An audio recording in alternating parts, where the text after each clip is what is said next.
అబ్బా వేడిగా ఉంది మేడం. ఏంటి? I love you madam. తేవడానికి పెద్ద పువ్వు దొరకలేదా నీకు? ఈ మొహంలాగా ఉంది చిన్నగా. కాదు మేడం, ప్రేమకి పువ్వుతో సంబంధం ఉంది. ప్రేమకు బడ్జెట్తో సంబంధం ఉంటుంది తెలుసా? అవునా? నేను ఎప్పటి నుంచి మిమ్మల్ని చూస్తున్నాను, మీరు చాలా అందంగా ఉంటారు.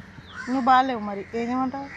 కాదు మేడం, మీరు చాలా బొగ్గులు కూడా మెత్తగా బుజ్జిగా భలేగా ఉన్నారు, చంటి పిల్లలు. సరేలే, నాకు బాయ్ ఫ్రెండ్ ఉన్నాడు కానీ ఏం చేద్దామంటావు ఇప్పుడు? బాయ్ ఫ్రెండ్ ఉన్నాడా? ఉన్నాడు. పెళ్లి చేసుకుంటాడా? చేసుకుంటాడు. అవునా? ఒక పని చేయండి మేడం, 2 రోజులు ఆయన 2 రోజులు నేను అలా పెట్టుకున్నాను. ఎంత సంపాదిస్తావు? నేనా? ఏంటి మేడం, 700 ఇస్తారు. దేనికి 700? ఏం పని చేస్తావు నువ్వు? నేనా? సిమ్మిన బత్తలు మోసేస్తా. 700 నాకు ఫ్రూట్స్ ఖర్చు కావు డైలీ తెలుసా? అవునా? మినిమం 1000 రూపాయలు ఖర్చు ఉంటుంది డైలీ. అవునా? ప్లీజ్ మేడం నన్ను పెట్టుకుని. 700 అయితే కుదరదు. మరి ఏం కావాలి మేడం మీకు? మినిమం 1,00,000. మా రూమ్కి వస్తారా? దేనికి చెప్పు తీసుకొని కొడతావు చేద్దావా? జేబులో రూపాయి లేదు, నేను కావాలా? నాలాంటి ఫిగర్ కావాలంటే ఎంత ఉండాలో తెలుసా? ఎదవల్లారా వెళ్ళిపోతున్నాడు ఎదవ.